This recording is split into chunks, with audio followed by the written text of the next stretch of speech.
So move aside, make way for Harry Maguire, 'cause he's gonna save the day. Harry Maguire, 'cause he's brave to the core. Harry's the hero next door. England 2, Poland 1. Harry Maguire saves the day like fireman Sam in a blaze. Brilliant performance from a few players. It's not going to paper over the cracks. I still think the tactics from Gareth Southgate are quite boring to watch for most of the time. But there was some breakthroughs. A couple of people still underperformed in my opinion. Massive error from John Stones, which we'll get onto. But overall, it's a win. England move forward. We're going to qualify at this point if it's not confirmed already. But we move on. So we're going to go through all the things in this preview, and we're going to talk about certain moments before we go through my player ratings. To be fair, in terms of substitutes, we only brought on, I think, a couple of people. Only a couple of people.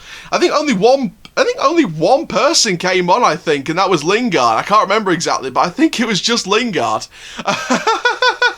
I'm just trying to double check on England's Twitter just to make sure I haven't screwed up the maths, and I got that D grade for a reason. But from my correction knowledge, I think it was just Lingard. I'm not too sure. But while I sort of have a double check, no, I think, hang on a second. Yeah, no, it wasn't the only one. Of course it wasn't the only one. Foden came off for Reece James, Sterling came off for Lingard, Kane came off for Calvert-Lewin. There was 3 subs in that game. I didn't really notice the other 2. But let's talk about some certain moments before we go into the player rating, starting off with the substitutes before we go into the starting 11. Of course, Harry Maguire saved the day, and to be fair, he was the better of the centre-backs today. That's why I started with that little Fireman Sam parody intro lyric thing, and I am a musical theatre performer personally, but that wasn't the best I could have performed that. Trust me, I'm just in a happy mood, and the emotions take away my operatic voice. And trust me, once I've got some water down my throat, I can try my best. But all jokes aside, Harry Maguire, the better of the 2 defenders for me. What a performance! Bully centre back. Got in the way of a few things. Did well. Not really can say the same about John Stones. Now, if you didn't see the Poland goal, you will not know what kind of error he's done.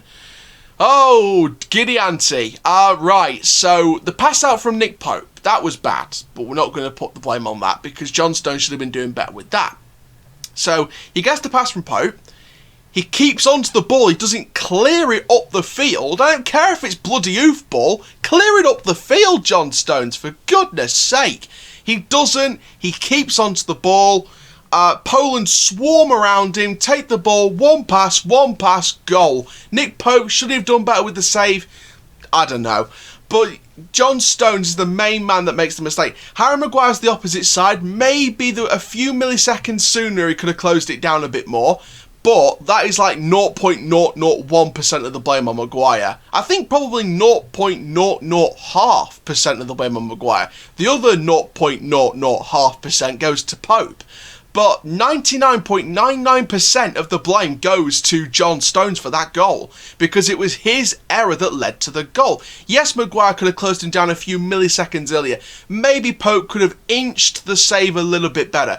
But John Stones gets pretty much all the blame, apart from the 2 halves maybe. 2 little milli halves that go to Pope and Maguire. But I'm looking at finer details here. In the broader picture, John Stones was at fault for that goal. The first England goal, great penalty by Harry Kane. Was it a penalty? It was a little clip of the ankles. Maybe Raheem Sterling went down a little bit too theatrical. But Harry Kane puts away the penalty. No doubts about it. He's a great penalty kick taker. And the second goal, great corner. Headed back in off the back post. And then headed into the middle.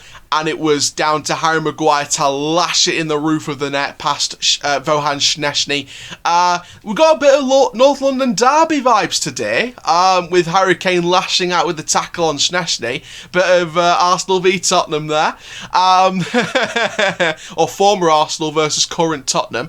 But overall, it's 3 points and we take it. It's a win, we take it. But there were mistakes in there. John Stones' error is one of them. I think, again, the passing was just sideways and backwards. It was just touch, sideways, backwards, hoof ball, find someone if you're lucky. Poland, defensively, were amazing. England could not break them down. And it took the penalty from Harry Maguire to finally break down Poland's defence, because England could not cope with them. And the reason why England didn't cope with them, is, in my opinion, is because they're not set up tactically right to deal with the Poland pressure. And Poland, I'll give them their credit, they did very, very well. And they did well to succumb to the pressure eventually. But before that, they did well to suck out the pressure, push it back out like you're giving birth, and just deal with it. They dealt with it, and they've got a brilliant backline. Brilliant backline, Poland. They did very, very well with it. England finally broke them down, but it wasn't without loads of effort. Let's be perfectly honest here. Declan Rice was a standout player. Mason Mount was a standout player. Harry Kane was a standout player. Harry Maguire was a standout player. The rest of them, ish performances, or just okay performances. Again, the worst player from the starting 11 for me was Raheem Sterling. Again, way too many touches, way too much time on the ball, hogging the ball too much, not giving it us sooner, not finding options quicker. Yes, he had a couple of chances where he could have got something, but in my personal opinion, again, the main key theme that does not suit with Southgate's tactics, ruthlessness, taking your chances, even the smallest margins. Apparent world-class players like Raheem Sterling and Mason Mount and Phil Foden should be taking those chances. And no matter what the window of opportunity, supposed world-class players are supposed to take those chances, and they didn't. They've got to improve on that. I believe now we've got 2 games in June against Austria and Romania, I believe. And then it's the Euros 2021. We get through that, we try our best, and then we see what we do in the World Cup in 2022. I don't know what's going to happen with that. Do I have any confidence that England's going to win the Euros? I'd like to hope so. I want to give you guys hope that we can do it, but there needs to be some fixations in the way that we play, in the way that some performances have been given on the pitch in those games as we look back on them. But overall, we need to just do better. We just need to do better and just improve overall. And, you know, I can say that Sterling didn't take away his chances and hold on to the ball for too much. I could say that John Stones made the error. I could say that some other players could do better. But another thing for me is the manager, Gareth Southgate. I think he needs to learn something from this game. You can't set up sideways, backwards hoofball against every single team. Look at Germany. In fact, I want to double check this. I want to double check Germany's result, because as far as I knew at half time, they were losing 1-0 to North Macedonia. So let me just double check this, shall we? I'm checking this right now as we speak. And don't forget, Joachim Löw is leaving at the end of the Euros from Germany. They lost 2-1 to North Macedonia. And it was a Gundogan penalty that equalised. And then Elmas added to Pandev's 45th minute goal, the opener, with the winner in the 85th minute, Elmas. North Macedonia, no disrespect to them, they're a wonderful country in their own way, but North Macedonia aren't the biggest footballing national team on planet Earth. They just beat Germany 2-1. I was going to say battered them, but they beat Germany 2-1. Teams like Germany and Belgium that don't seem to win anything despite the world-class squad they've got, we can take our chance with them. We can absolutely, with the attacking players at our disposal, Rashford when he's fit, Saka when he's fit, Kane, Mount, Foden, Sterling when he's playing good, Calvin Phillips, Ward-Prowse when he's back, Chilwell, Shaw, James, Walker, even defensive players that play attacking, like the fullbacks / wingbacks, and the defenders in particular, defensive players specifically, Declan Rice, John Stones, Tyrone Mings, Conor Cody, Harry Maguire, Nick Pope, Jordan Henderson, Dean Henderson, Sam Johnstone, Jordan Pickford if he's back fit enough. We've got so many world-class talents at our disposal. We need to play in a fluent, attacking way, in my opinion.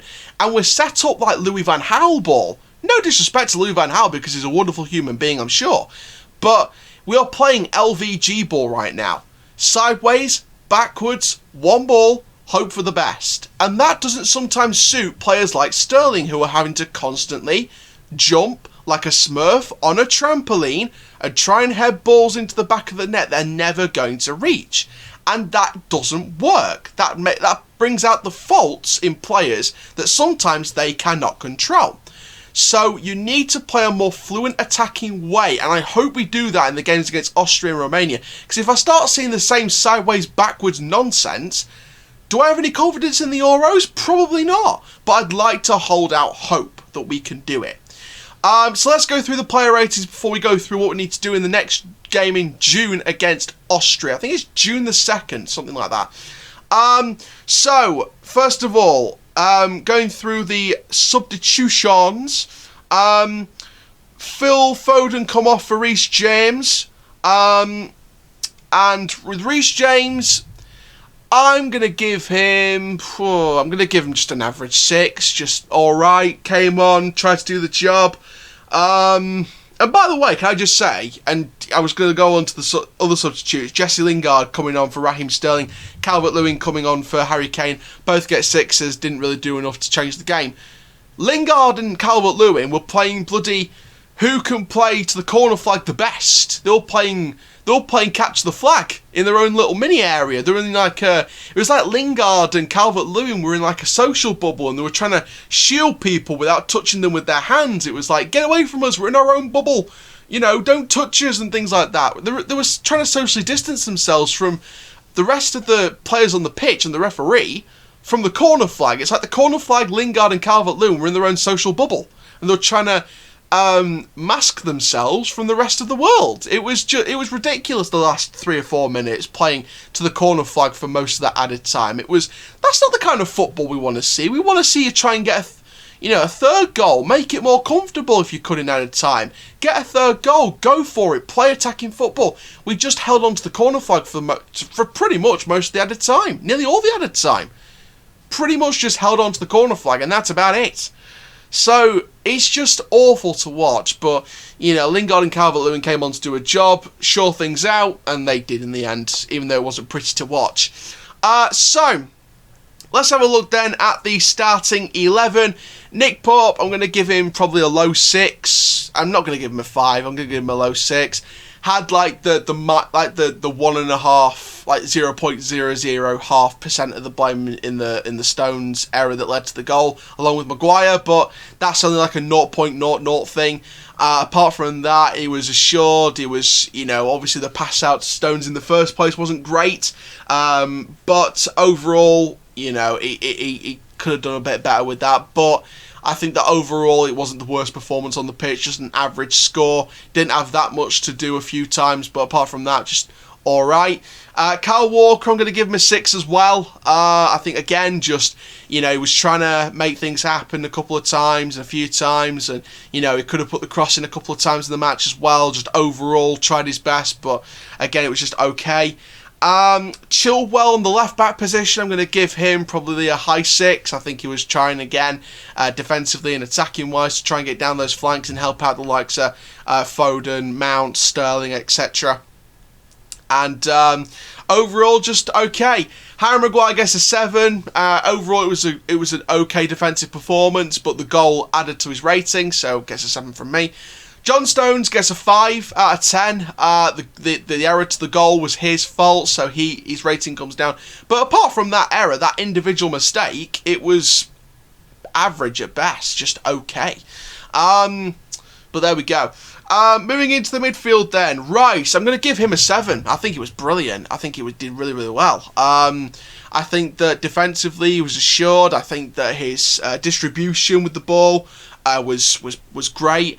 And I think that he'll be a brute force going into the Euros. It's going to be a test now to try and keep out the players like your Kevin De Bruyne's, your Romelu Lukaku's, your Mbappe's and Pogba's and things like that. So we'll see what happens with Rice against those kind of other world-class players. Alongside him, Calvin Phillips, probably going to give him a 6. Again, just okay, did alright. Nothing too much to moan about with him. Just overall alright.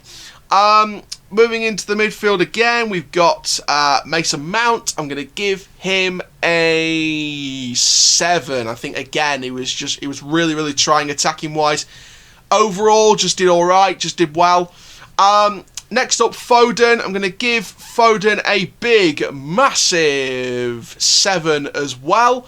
I think, again, Phil Foden tried, attacking-wise, brilliant, up and down the pitch, and tried his best, so well done to Phil there. Raheem Sterling, again, I'm going to have to give him a 5. He just took too long on the ball, way too many touches, failed at attempts on goal. It just didn't do anything noteworthy in the game, to be perfectly honest. He ran a bit, but running's not really enough because you've got to produce at the end of it. It's football, not, a 100-metre sprint. You're not up against Mo Farah and Usain Bolt in a sprint race. So, apart from running, I don't think there was anything noteworthy from Sterling, to be honest.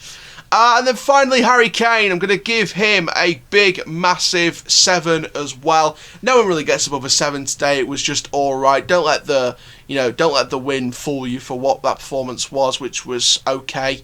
But Kane gets a 7. Again, he was one of the higher-rated players. Like I said, he likes a Foden, Mount, Rice, Maguire, Kane. They're sort of the 5 players that I pick out today. But Kane, again, just overall brilliant. Took the penalty well. Assured himself well. One big thing, and I don't think this is Harry Kane's fault, I think it's the tactics from Southgate, in my opinion. One thing I noticed throughout the game, especially in set-piece scenarios, like corners and stuff like that, and even in open play, when he's trying to make these crosses, when people are trying to make crosses happen, he's on the outside of the box, outside of the penalty area. With his height, I'd be setting him up to be inside the penalty area, especially if it's corners and free kicks. I'd be in there. I'd be putting him inside the box with the likes of Stones, with Maguire, with Walker, with Chilwell, with the taller players. I'd be putting Harry Kane in the box to head it into the back of the net from the free kick or the corner. Outside the box, I'd be telling Harry Kane, move inside, move centre, move into the penalty area, get your head ready to batter the ball into the back of the roof of the net. But the tactic from Southgate, in my opinion, is Harry Kane, stay on the outside and let the others deal with it. That's not using Kane to his strengths, in my opinion. You wouldn't do that with Dominic Calvert-Lewin either. You wouldn't see DCL on the outside of the box not getting involved in heading scenarios because that is one of his big strengths, and that's another big strength for Harry Kane. So for Southgate, and this leads on to what we need to do against Austria and Romania before the Euros officially kicks in. And what we need to do is set up tactically right and play the football I know these players can play, which is fluent, attacking, constantly going at them. I sort of reminisce it to my club, I guess probably first half of the season at best. What we did was we pressured the opponents, we never let them have a second off the ball, we never let them have a millisecond to drop their concentration. No way in a million years. We didn't do that. We pressured them constantly. We had the energy. We were on it. We were on it. That's what I want to see from this England side now. I want to see Gareth Southgate getting in the tactics room and think, right, look at the players I've got at my disposal. Saka, Rashford, Kane, Foden, Mount, Sterling. All these attacking players, most of them very, very lightning fast. Faster than the Flash from the DC Comics. Flashy. Absolutely flashy. Not just on social media, but on speed as well. Then you've got your aerial players. Kane, Rice, Stones, Maguire. You've got aerial, you've got pace, you've got beautiful crosses when possible, and you've got open play. Use it to your advantage. Use it. Stick with the 4-3-3, but use open attacking fluent football to your advantage. Don't play sidewards, backwards, hoofball, hope for the best. Don't do that. My next piece of advice would be put people in the box for headers from corners, set pieces, open play crosses, etc. that you feel would work in there, like Harry Kane or Dominic Calvert-Lewin, along with the likes of Stones, Maguire, the rest of the defenders if it's a set piece, or if it's open play, then you get your midfielders involved, like your Declan Rices, etc. So that's what I'd be saying to Gareth Southgate right now. Get your team set right, because if you don't deliver and you just play safe and play, with no ruthlessness, you're going to get counter-attacked, you're going to get, you're going to concede loads of goals. And look at the teams that you'll come up against. I mean, could you imagine trying to set up sideways backwards hoofball against Portugal, who have got Bruno Fernandes and Cristiano Ronaldo and people like that? Would you see any of that? Any of that? No, you wouldn't. You'd see fluent attacking football to compete with the likes of Cristiano Ronaldo and Bruno Fernandes. You'd be competing with that. So, I don't know. I don't like the tactics of Southgate at the minute, but we'll see how it goes. See how he changes it for the games in June. But the main reason we need to fix it up for is for the Euros, because that's the big fish in the small pond before you get the mega whale in the little lake, which is the actual Euros competition after the 2 matches against Austria and Romania. So there we go. So thank you very much, guys, for watching this match review. Stay tuned for more content coming your way this week. Obviously, Donny's playing on Friday at 12:30 on Sky Sports, so make sure you go stay tuned for my review after that match. Don't forget to stay tuned for the preview tomorrow as well for that match. And for now, guys, my name is Aaron Chandler from Forever Football DRFC. That is your last 3 lines review until June. And for now, guys, keep living the Rovers life. Rovers till I die. Come on, you 3 Lions. On to the Euros. Come on!